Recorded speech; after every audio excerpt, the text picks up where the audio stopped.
Listen, thank you to Conor Mistiades and none other than Mr. Anthony Farnell for joining us in the latest podcast of Slothbox. Now, we're going to have a bit of fun here, and we're going to discuss, obviously, what we want to know is about Conor and his boxing and where it's been and where it's going. So, right, Conor, first things first. Many people know you as Conor Taylor, others as Mistiades. Can you clear up which one it is and why?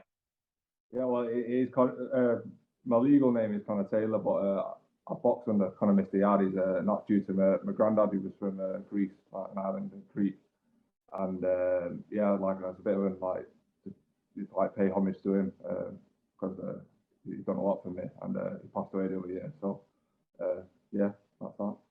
Nice. Now, Richard Maynard, I believe, manages you. Is that correct?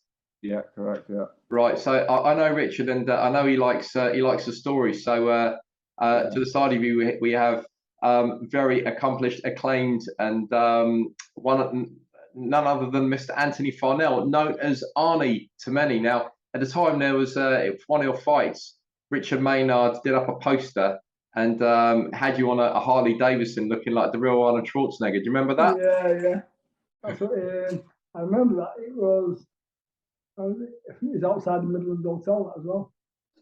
Yeah, he does like there's like a bit of positive PR. That's why he's so bloody good at it. Now, Conor, I believe your nickname might be Minos, which is the first king of Crete and the son of Zeus.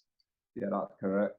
I do like that. So I recently interviewed Enzo Maccarinelli, and Richard Maynard did a press release back in the day saying that Enzo put his power down to soaking his hands in extra virgin olive oil from his hometown in Italy. So are we going to expect something similar with you, Conor? Maybe, I don't know, sort of a Cretan vibe? Yeah, a Greek dish of some sort, yeah. Yeah, I don't know, maybe I'll smash plates in the changing room for Yeah, you might need to get sign off from that from Arnie, and then make sure you've got like a good Hoover or something, and a dustpan and brush, So failing that, you can maybe soak your hands in, I don't know, tzatziki or taramasalata or something, Yeah. So, yeah. Now, Conor, tell us what sort of an inspiration you mentioned about your name change in honor of your grandfather, but tell us how much of an inspiration your grandfather was to you in terms of boxing. Yeah, well, he's actually my great grandfather. He's also my dad's granddad, but my dad will tell you himself is don't get me wrong, my dad's my dad, but we've got a relationship like brothers, me and my dad, and I think that's due to the influence my granddad had over the pair of us, and he was like a father figure to us both. As well as my dad. My dad's obviously a father figure to me as well, and yeah. I mean, I've always watched all the fights and stuff like that, but I really got into boxing myself in terms of like being inspired that way. But I'm inspired off my granddad just by how he was with me, and just like, you know, he was always bang on with his morals, and he was a top guy. So he would have come from a different era in terms of boxing. Were there certain sort of throwback fighters you guys would love to discuss? Yeah, he loved Marciano. I remember watching the Walcott fights with him. He loved them. Yeah, loved all the old fights. But, you know, he liked some new stuff as well. But yeah, he was into his boxing. Brilliant. Well, yeah, for those of you who are not acquainted with Rocky Marciano, you might know the name, but the fight that Conor's mentioning in terms of the Walcott fight, he was basically losing 12 of the rounds, and he goes into the 13th round, and it's a world title fight here, and he throws one of the most devastating knockout punches in history ever. Certainly worth a look up on YouTube. So, Conor, tell us about your amateur career. Yeah, so I was at my teammate who's with me in the moment at Arnie's, Jimmy Kelly. I've come from the same amateur gym as him at Jimmy Egan's. I first started going to like the kids session and stuff when I was like 8. I had my first fight at 11. Yeah, I had a like 25, 26 amateur fights. Yeah, I did all right. Yeah, I won most of them. What were you always fighting at light heavy, or how? No, I was always big for my age. I think my first fight was like 63 kilo when I was 11, so that's quite heavy for the age of me. And then I'd say my last 4 or 5 were 81. Any brothers or sisters that have ever fought? No, well, not boxed anyway, but yeah. No, my brother is a good footballer, but that's it. No, I can't fight. Right. So one good with the feet, one good with the hands. You kind of complete the whole sort of human body. So it was on boxing after me. So if you had to sort of stay up to this point in your career, we're going to talk about your pro career in a sec, but who's the toughest person you have shared a ring with, amateur, professional? What, even in terms of sparring and stuff? A whole lot. A whole lot. As an amateur, I had a good record, so I was boxing like as I had more fights, I had to take harder fights because of my record. And I fought some good kids. I fought say the best lad I boxed amateur was a lad, I think he's on GB now, called Rampton Noosa. That was at 75. He was a good kid. In terms of as I've turned pro and stuff, Jimmy who's in the gym with me, he's always great to be around. You know, I'm always learning, and that's tough sparring. Lyndon Arthur, I've done like a couple of rounds with him. They were tough rounds. Yeah, I'd say them really. Lyndon Arthur, very, very, very, very powerful jab on him. How did you handle the jab in sparring? Well, the first couple of times, I think I was catching it in my head more than anything. It's hard to see. But yeah, he's got an amazing job, amazing talent. Superb. But that sort of experience is what certainly develops you as a fighter, doesn't it? So you start with Richard Maynard. He's managing you. Did you discuss with him what your expectations were in boxing when you started with him?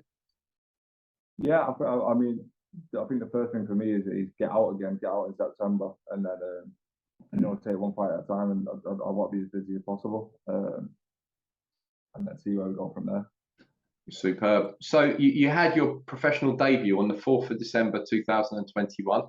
You beat Harry Matthews, who came into the ring in incredible shape.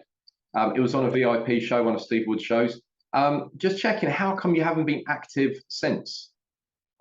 In the February after that, I had an elbow operation, and there was a bit of like it healed correct, but the thing they operated on wasn't the thing that was causing the pain in my elbow. So there's been a bit of like I don't know, like messing around with that, and it's sorted now anyway. So just got to crack on that one.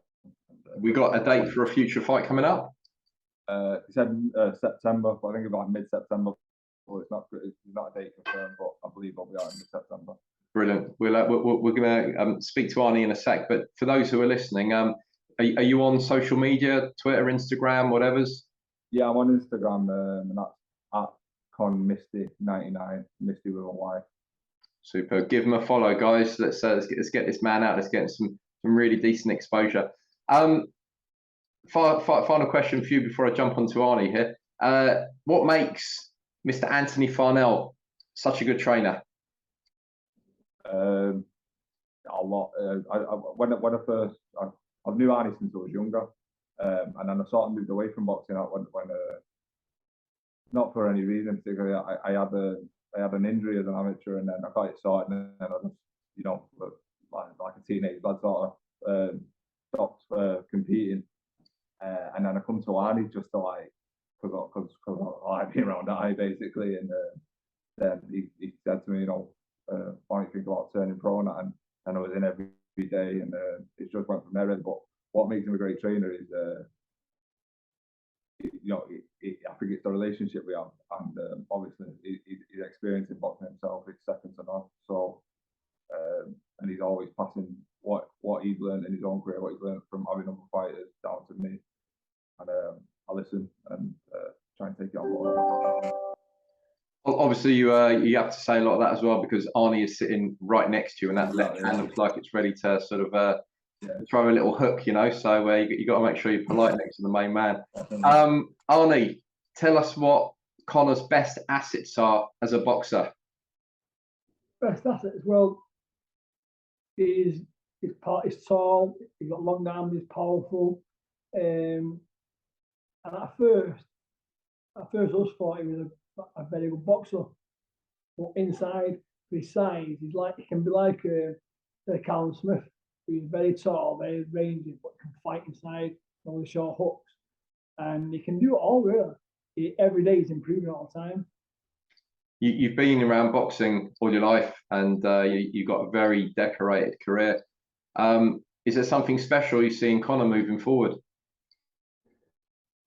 I think he's got the main thing what any overcoming boxer should have is that desire and that belief and that dedication. Because I've trained fighters before who are so talented, but the dedication isn't there. If you've got a dedication and you want it that bad, you will get there. What's his training ethic like when he's in the gym? Just like everyone else, come in the gym, you do your work, you go home, you work hard. You've got to have days where you can't work hard every single day. Like one day you'll work very hard, and the next day you'll just be mainly on like skill and technique. But every day we train, and every day he trains, and puts the best into it, and that's all you can ask for anybody. No, it sounds very logical indeed. So he's just sort of embarking now, on his professional career. What adjustments have you had to make from the amateur game moving into the pros moving forward? There's loads really. It's like not holding inside. It's a totally different. It's just fighting the same, but it's totally different. Where you're not fighting in amateur to just win on points or something. I'll just win a fight. This is your career. This is your life, and you've got to win. That's how much on the line. Other than that, if you've not got that total desire where this is everything, you might as well get a 9-to-5 job, because fighting's a hard. It's a hard sport. It's a hard game, and you've got to be in it all or nothing. If you're 95% in it, you might as well be out of it. You've got to be 100%, and in it he is, and he's doing really, really well.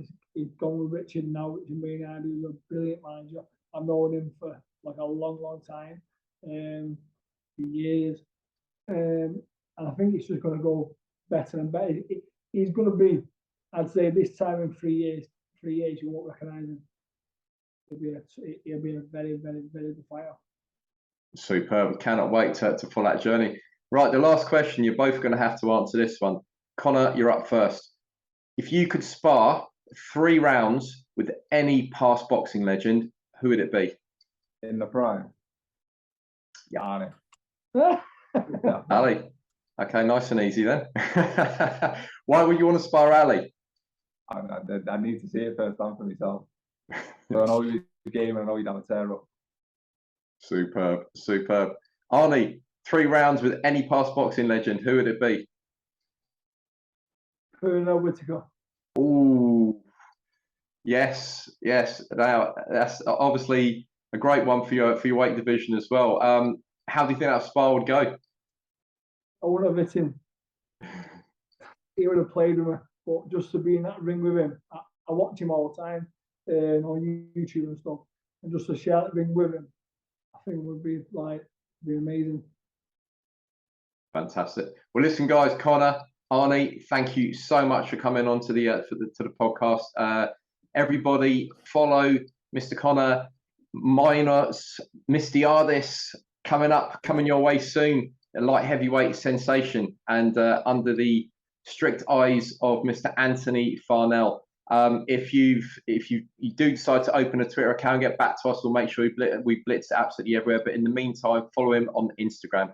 Thank you so much for your time, guys. Speak to you soon. Nice one, Paul. Cheers. Thank you. Nice one, mate.